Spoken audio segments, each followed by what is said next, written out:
So we're recording this on Monday, Yep. and I mentioned in my sermon yesterday that there is some interesting textual issues in Matthew chapter 23, specifically surrounding verse 14. I gave my paltry attempts to explain, but then I promised the good people of Calvary Cork that I would talk to a real expert. And so here you are. Thank you. I'm not sure I'm a real expert, but I'll take the compliment. Okay, Thank listen, you. you're smarter than me, bud. Okay, So, naturally. yeah. Um, so, yeah, are you able to just kind of like give us an introduction? What's the issue? Why is Mhm. 14 verse 14 missing in some Bibles but not other Bibles? Yeah, so the issue really is to do with the modern printed English Bible or the modern printed Bible. Because we have verse numbers, some English Bibles, mainly the King James and New King James, include verse 14 where Jesus is rebuking the Pharisees for their hypocrisy. And the vast majority of modern English Bibles do not have verse 14. They'll skip from 13 to 15.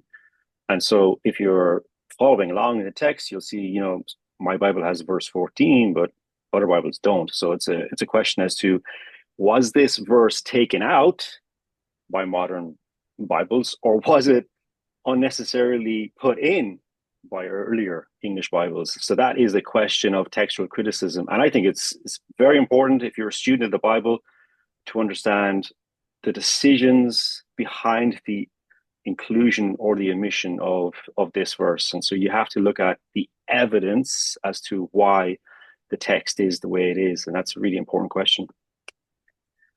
What's So that evidence, Shane? Yeah. I'll dive in and just give us a quick summary of the evidence. Yeah, So dude, I'm here to listen and learn. perfect. Okay. So I'll just read out the verse in question. It says, "Woe to you, scribes and Pharisees, hypocrites, for you devour widowed houses and for pretense make long prayers. Therefore, you will receive greater condemnation." So the majority of Greek New Testament manuscripts, they do include that portion. They include it in different parts of this chapter. And that's a very important piece of evidence. We'll come back to that. Different So we can parts say of Matthew. correct of this Okay. chapter. Yeah, this verse in question, verse 14, it appears in slightly different places in the manuscripts.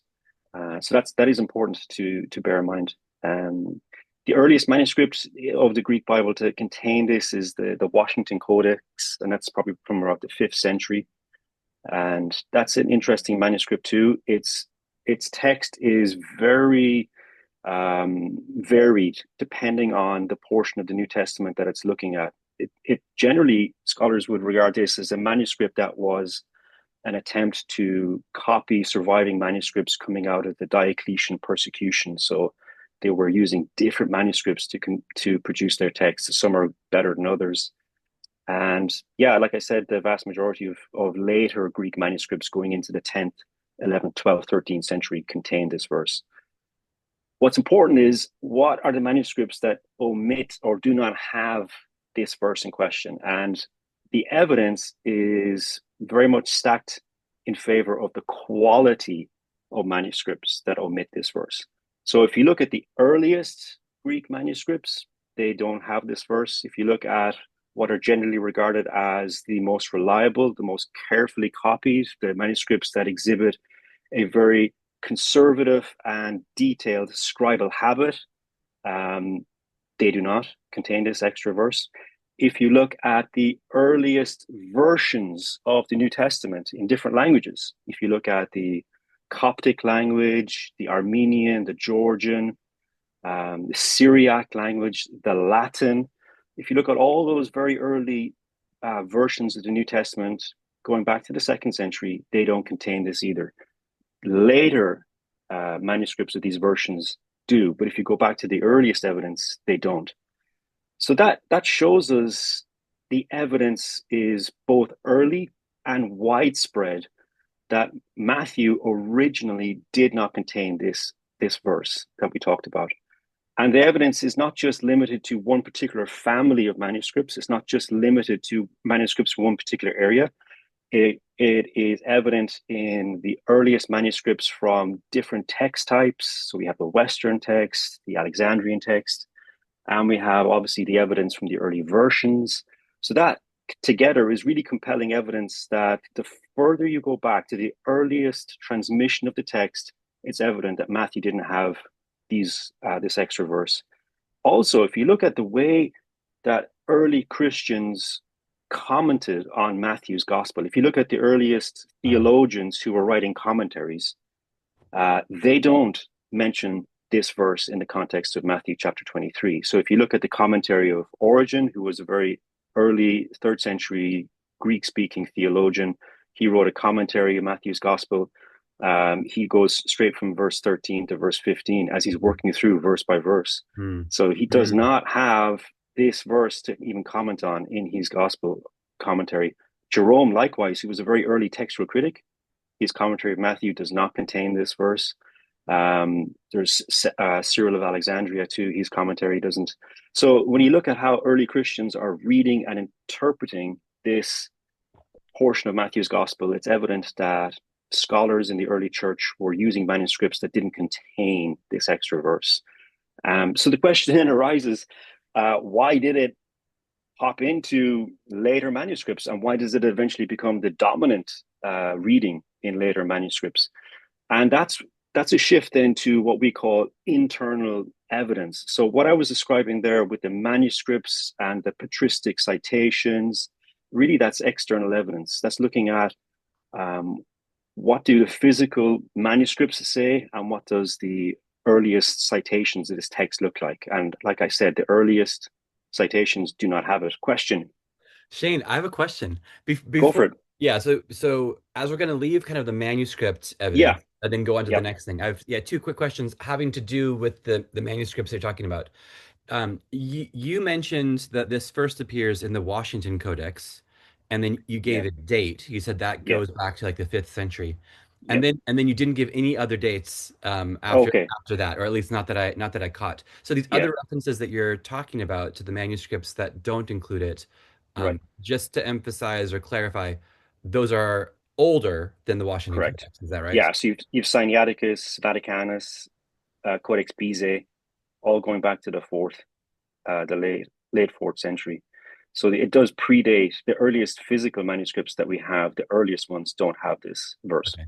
Yeah, thanks. Um, And then yeah. quickly, you mentioned various families of Mm, manuscripts. Uh, yeah. what's a family of manuscripts? It's a well, it is a question of scholarly Would a debate at the mommy daddy moment. and a I mommy mean, manuscript and a daddy manuscript love each other very yeah, much? there are families. Yeah. So what generally speaking, there are families of manuscripts in two senses. There are particular groups of manuscripts that share very similar readings. So scholars recognize that they come from a common ancestor.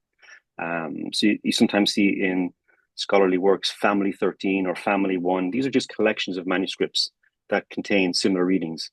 But it's also true that we have this concept called text type.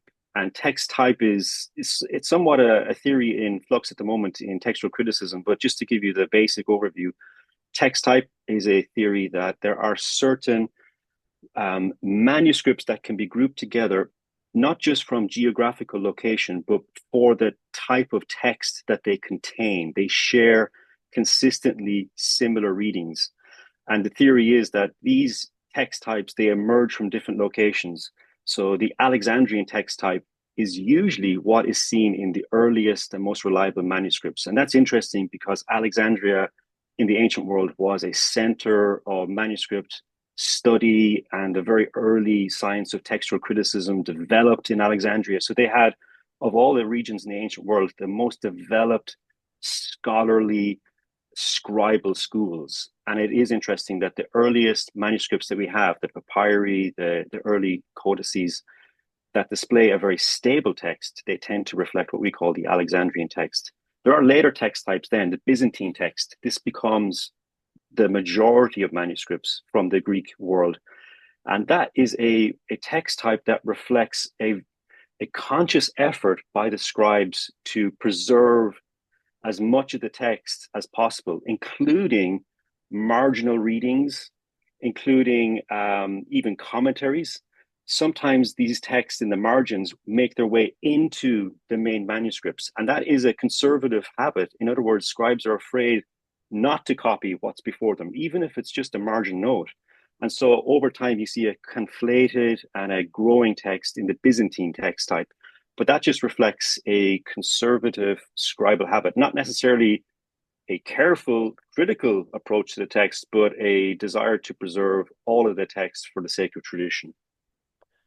Okay, yeah. Thank you. Thank you for Yep, explaining that. no Okay, so problem. those are my questions having to do with, yeah, manuscript issues, but Yeah, there's more. there's other evidences you can look at. So if you look at a thing called the Eusebian canons, this is a very early cross-reference system developed by Eusebius of Caesarea, and it was included often in the beginning of manuscripts of the Gospels. And what it is this is before chapters and verses were used in manuscripts. But what it does is it gives a cross-reference system or passages as they appear. It'll show you if the same passage occurs in Matthew and Luke, or if it just occurs in Matthew alone. So it's a kind of a synoptic cross-reference system and very popular. But if you look at this early cross-reference system, this verse, woe to you, scribes and Pharisees, for devouring the widows' houses, is only noted as occurring in Mark and Luke. There's no cross reference for this in Matthew. So you Hmm. can Hmm. see that already there is evidence that as the church is even studying their copies of the New Testament, particularly the Gospels, and developing this very complicated cross reference system, this Yeah. verse isn't part of Matthew in that very early witness. So that again, that's another stream of evidence that this is not originally part of Matthew. And then if you look at other evidences, how does this verse end up?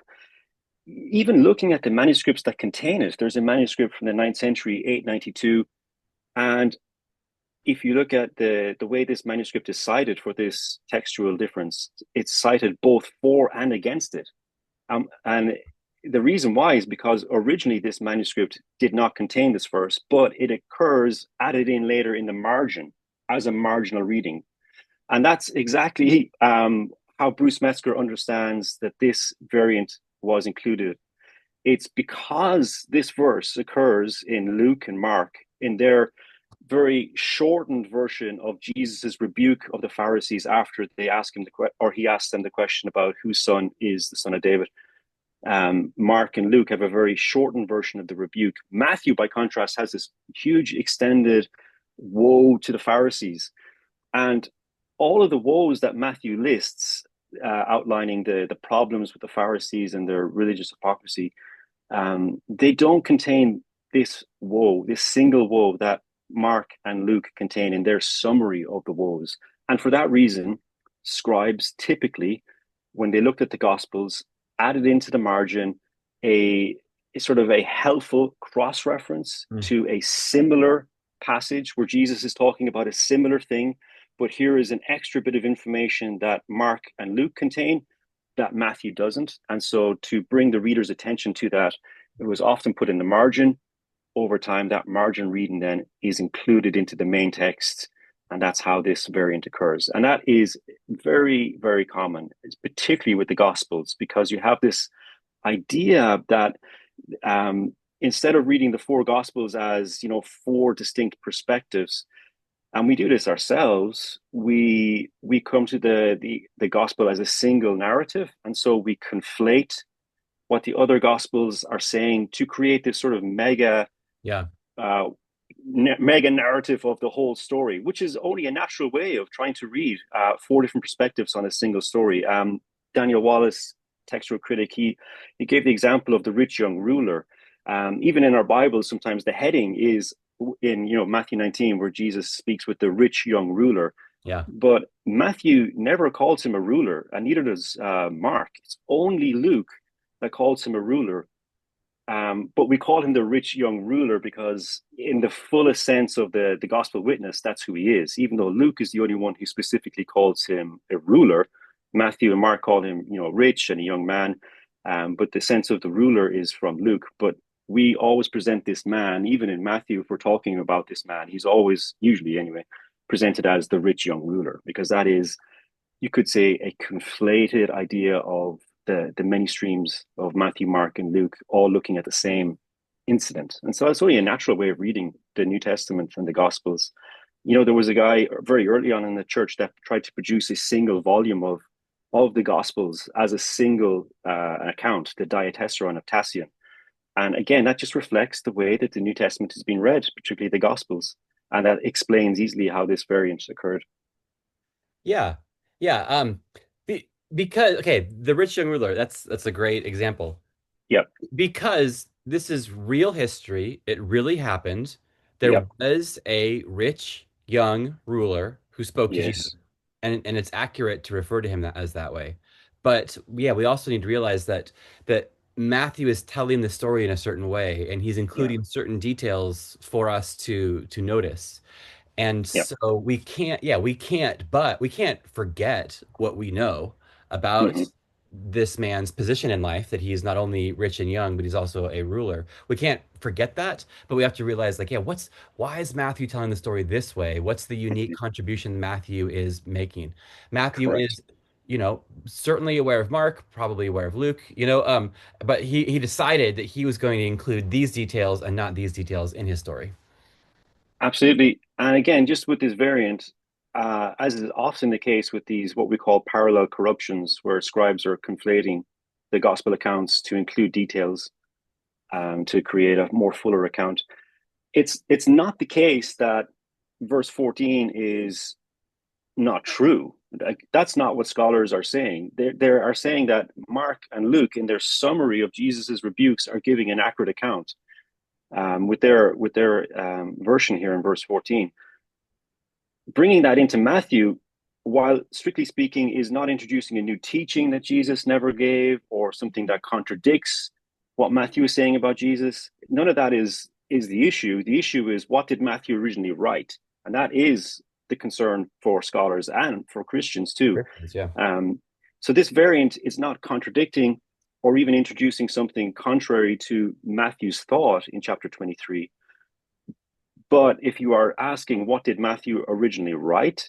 The evidence, as presented both in the manuscripts and how early Christians read this, and also the Eusebian canons, is clearly that Matthew is not including this in his passage. It's interesting too, like I said, that this verse 14 occurs in slightly different places in Matthew 23 in the later Yeah, Greek I remember you manuscripts. saying that. Yeah. And that's also evidence that this was originally a margin reading. Mm. Because, like I said, early Bibles don't have chapters or verses. But if a scribe is putting this parallel account from Mark and Luke and the rebuke recorded there, if they're putting it into the margin of Matthew's gospel, where Matthew now is going to give us this extended discourse of the rebuke against the Pharisees, it's not going to be sort of parallel with verse numbers, because there are no verse numbers. They're just going to Right. put it in the margin in this area Yeah. to alert the reader this is also what Jesus is recorded as having said at this time. But as it's introduced then into the main text, it sort of fluctuates between, verse 12, 13, 14 in our modern Bibles, if you would make that parallel. So it shows you that this verse is sort of, it's in the margin, it's hovering in the margin, and later scribes then, by introducing it into the main body of the text, it comes in at different places slightly in the manuscript tradition. And that again is an evidence that this is originally something that Matthew didn't write. It's beginning in the margins as a cross-reference note, very common when you're reading Right. the Gospels, and then it introduces itself into the text by what we could call an over scrupulous scribe who is attempting to copy as best he can everything he sees on the page. And that really is the consensus of scholars today. This is actually one of the more easier textual variants because of the sort of the weighty manuscript evidence and the clear scribal habit. It's not Right. even a difficult one. So to maybe summarize what you're saying, are you saying that this is a legitimate teaching of Jesus, Yeah, but an illegitimate writing of Matthew? correct. Yeah. Okay. And it's introduced into the in manuscripts to alert the reader that Jesus also rebuked the Pharisees Yeah. in these terms as For their well. treatment of So widows. it's Yeah. exactly, yeah. And it's not a case that modern scholars have come to this conclusion. I spoke about Origen, I spoke about Jerome, but even in the later stages, when this reading becomes the dominant reading in later manuscripts coming into the ninth, 10th, 11th century, Christian scholars, even though they were aware that their text contained this verse, they were also aware of earlier manuscripts that omitted it, and they understood the reason why later manuscripts had it. So even a Christian scholar, there is a guy called Maris Grammaticus. He wrote a commentary on Matthew in the ninth century. His copy of the Latin Bible contains this verse, but in his commentary in Matthew, he says this verse here is taken from Mark and Luke and added into the text to basically fill out the account by showing the parallel reading in Mark and Luke. So even a scholar in the ninth century Wow. whose Bible, at this late stage contains this extra reading, is aware of its secondary nature, is aware of how it would have arrived. He shows a remarkable knowledge of even scribal habit that modern scholars too would come to the same conclusion. So it's not a case that this is just something that modern scholars have, come up with. Medieval scholars came to the same conclusion based on the evidence that they had, even at a very early stage. And if you go back further, to the fourth and third century with Origen and Jerome and their careful study of manuscripts and their textual work, they also did not accept this as an authentic reading of Matthew.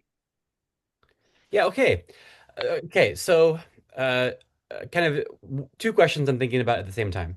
Yeah, The first is, so yeah, you've made reference to that guy whose name I instantly forgot. And then Druth Maris. Yeah, yeah, sorry, Duke that's Morris. fine. That's fine. And then others who have either either skipped it in their commentaries or Hmm. referenced it in kind of a highlighting its likely Markan or Lucan origin. Yes. Um, I just preached on this passage, and then Hmm. I spoke about it, and then I gave some comments and some application about this verse. Yep. What are you going to do when you teach on this passage? So when Ennis Evangelical Church eventually Yeah. gets to Matthew 23, what are Hmm. your plans? Yeah, it's great. So, sometimes when I'm preaching from a passage in Matthew, I will draw from the other synoptic gospels, Luke and Mark, if it provides additional information that can help illuminate the passage in Matthew that I'm teaching on. But generally speaking, I try to work through Matthew as closely as possible. And that's not to say that, Mark and Luke's accounts have nothing to offer us in our fuller understanding of the gospel. Of course they do. But if I'm teaching through Matthew, my primary goal is to explain what Matthew is writing under the inspiration of the Holy Spirit for the church. So I definitely won't be um, teaching from, verse 14. If I was teaching through Mark and Luke, of course, I would be teaching on this verse. Not going to teach on it. I will direct people's attention to this video and say the reason why Yeah, some English Bibles have this, there is a reason for that, and go click on this video for more information. And the reason I'm not going to go into an awful lot of detail, I will obviously make people aware of the difference. I have limited time. I'm passionate about textual criticism. It's one of the key areas of study, I believe, for the New Testament. But I'm preaching through this text, yeah. but I want to have information available for people to know the reasons why. And a video like this is a great summary for people to have access to the information in summary form. Definitely. Wonderful. Well, hello to the members of Ennis Evangelical Church who are going to watch this in a few weeks. Yeah. And hello to the members of Calvary Cork who are watching this week. So Yeah. yeah, happy to yeah, glad to kind of collaborate. You're helping me out and I'm helping out your guys's. Um okay, so that was kind of the one thing. And then the Mm. second thing is because yeah, yesterday I addressed it, spent maybe 5 or 6 minutes on it, and then kind of invited people to converse and questions. And I was speaking to a young man afterwards, and he had some like additional questions about the reliability of the Bible and Yeah. even what scholars call the Johannine comma, and he was I hopefully I didn't want to give the impression that every single passage of the Bible has a complex backstory like this one does. Yeah, yeah. Th No. this was his first Sunday, and I kind Oh of yeah. wanted him to know that we don't do this every week. That next Yeah. week there is zero controversy, and the week Yeah, after yeah. that, that's the so. I suppose, yeah, Shane, I think is it 99.6% of the New Testament is like uncontroversial, rock solid from a textual basis. Is that correct? Yeah, if you're asking what is the percentage of the New Testament that has meaningful and viable textual variation, it is less than 1%, less than a quarter of 1%. Um, and even if we do look at those difficult passages, which are absolutely in the minority, there is no cardinal doctrine of the Christian faith that crumbles or is even based on something as tenuous as a very difficult textual decision. So no, it's not true to say that the Christian faith is in jeopardy by the study of this discipline. But interestingly, Christians, even from the earliest centuries, having inherited the scribal habits and the scribal respect of Judaism towards the Old Testament revelation, have always been keen to study these questions, not to sort of ignore them and pretend that we don't need to talk about this. That's never been the view of the early church, and the modern church certainly not shouldn't shy away from these things. But you don't want to come away thinking like everything is uncertain. That would just be a grossly oversimplistic and ill-informed view to come away with that. Personally, in my own studies of textual criticism, I've been nothing but encouraged in my faith. I've never come away wondering, is what I believe true. There's no sense of that for me anyway. Well, yeah, that's yeah, excellent. And I was happy to address it from the front, but then also Yeah, then for a first time visitor, which we have like every week these days, don't that's want to give the awesome. impression like, oh, this is shaky ground, and don't start digging because you're not gonna like what you find. Don't scratch beneath the Yeah, surface because every single one of these verses is like, we don't know, but no, yeah, such no, confidence. And even no, I thought it was important pastorally even to highlight like these rare instances when it does take place and to give a few moments on it. Didn't want to turn it into a absolutely. giant lecture, Yeah, but that's what this supplementary podcast is for. absolutely. Yeah, and there's a time and place for it. It's a great area of study. If you look at the sermons of early Christians, even in the fourth century, you'd be surprised. Augustine of Hippo, he would discuss textual variants with his audience, the majority of whom were illiterate. But he'd say, Yeah. you know what, we have some early Greek manuscripts that don't have this reading, and these ones do, and this is why we have this reading here. And that's amazing because you would think this is maybe a modern way of dissecting the text. No, if you look at the patristic handling of the Bible in the fourth century, they're talking about textual variants. It's nothing to be ashamed of, or it's never been the case that the Christian faith is sort of struggling with these realities. No, that's not true. But yeah, I find that helpful. I think it's so important for us to accurately handle the Word of God, to know what is the basis of our translation, what is its history, where does it come from. Very important.